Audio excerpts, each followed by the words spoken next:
First, I can't let Mike do the only "what high school did you go to" story, so let me do a brief one real quickly.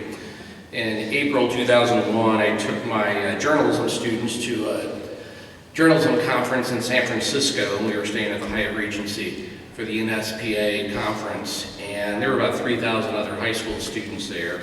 And most of my students were girls, and my thing was to stay away from the kids as much as possible so they didn't drive me crazy. And I'm walking across the lobby and they're screaming, "Oh, Zig, Zig, Zig, listen to this, listen to this." And it's like 15 minutes of my life went by that I will never get back. And then I get onto the elevator and a couple gets on with me and they said, "Oh, what do you, are these kids all with you?" And I said, "Yeah, we're on a conference." "Oh, cheerleading?" And I said, no. Journalism. Said we came all the way from St. Louis. "St. Louis, what high school did you go to?" "Ritenour High School." "Oh, we went to Pattonville."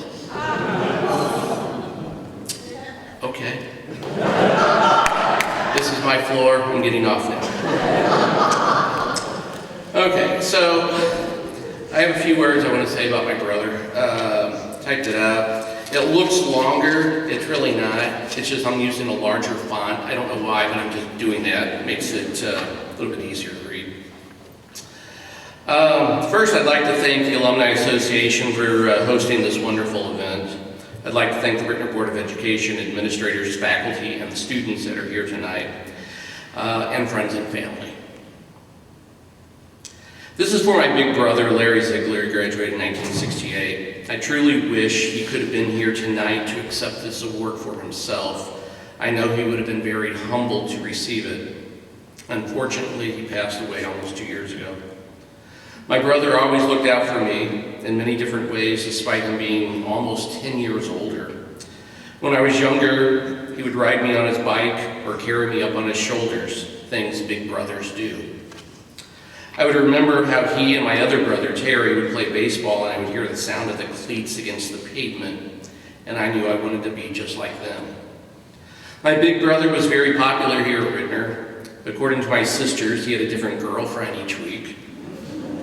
He was also the editor of the Pepper Box. He was a member of student council, played baseball, and was a member of the track and cross-country teams.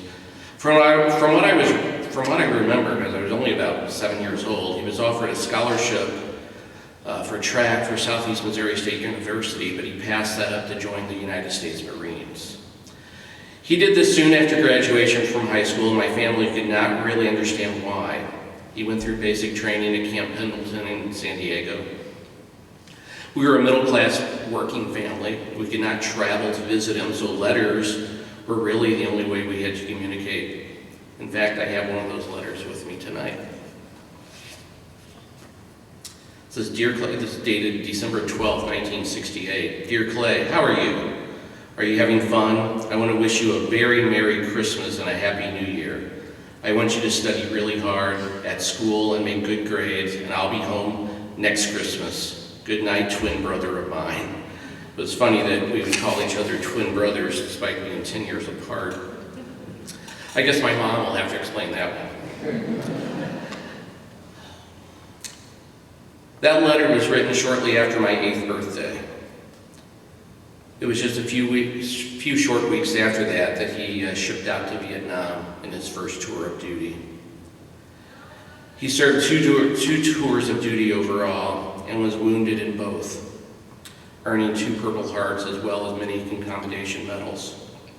He was a very proud Marine, serving in a very unpopular war.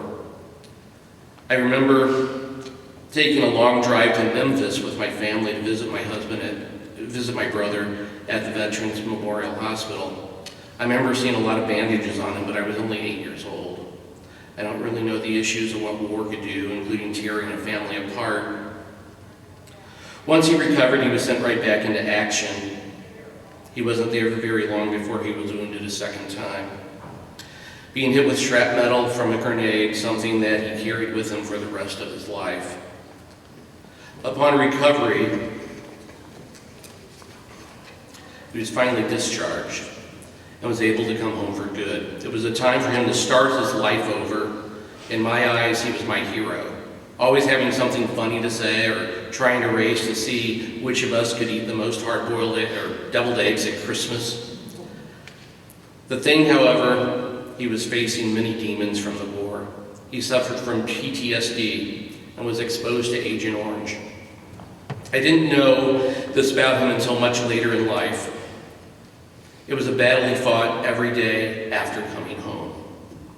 I remember one evening, about 15 years ago, I was visiting with him, sitting in his driveway, just talking, sitting in lawn chairs, well past midnight. And that was when I started to understand more of what happened to him on the inside. He told me a story about when he was in Vietnam.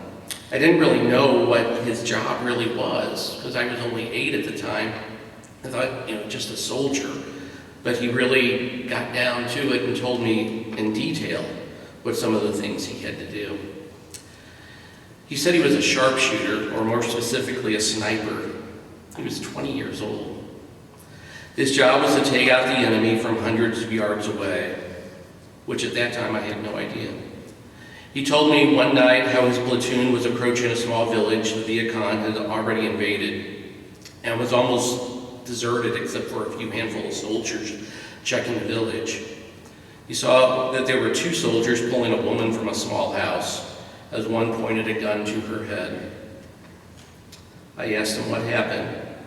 He told me he fired at the soldier taking him out and then killed the second soldier just seconds later. The woman had no idea what happened or how. I told him, "You were her guardian angel that day." He didn't say anything else about it. I was awestruck with how my brother described that day. I had no idea. At the same time, I could see his pain, and he was only 20 years old when that event took place in his life. I still cannot understand how he was able to do that. I then realized how incredible he was and how he could begin to understand, how I could begin to understand the trauma that PTSD can do to a person. He didn't deserve that. No one should have to endure that. And now he's gone. But tonight we celebrate his life. With that, I would like to say, once a Husky, always a Husky. Once a Marine, always a Marine.